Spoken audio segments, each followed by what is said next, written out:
I think what like the decentralized science space as we move forward into with these new tools, with these new models that are coming out, what happens next?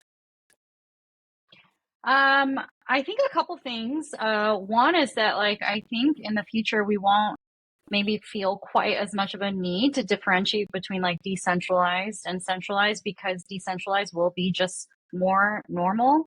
Um, and I think another thing is that we're going to start seeing some of the current like more decentralized efforts yielding like scientific returns and like opportunities, and maybe like the next generation of stuff that comes out of that, either directly like leveraging some of the opportunities that arose, or sort of like the second generation of like organizational iterations around that.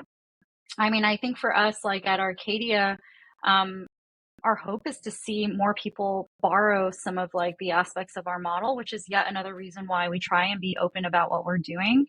But yeah, I think that that's next in those realms. I think in terms of like science and scientific progress in general, I think, you know, the AI advances are extremely exciting to me because I think this is going to be one of the like technological breakthroughs that gets us across the like whatever stagnant threshold we're at that people think we're at.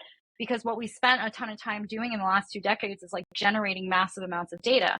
What we don't yet have are like tools to systematically curate and like synthesize a bunch of information across those at like in a more scalable, efficient way. And that is going to like produce like a ton of new hypotheses. Like our ability to ask questions is going to improve.